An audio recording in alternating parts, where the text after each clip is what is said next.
Llamarás poema a un encantamiento silencioso, la herida fónica que deseo aprender de ti de memoria.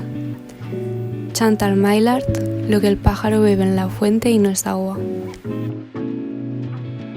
Amor y libertad, amor y nada más. Silvia Gubern, Silvas.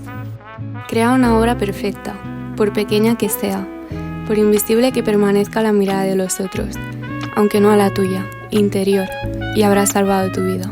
Rafael Argullol, poema.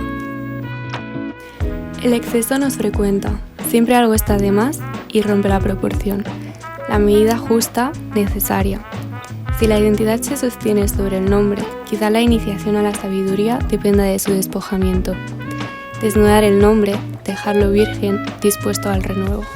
Lola Josa, la medida del mundo, palabra y principios femeninos.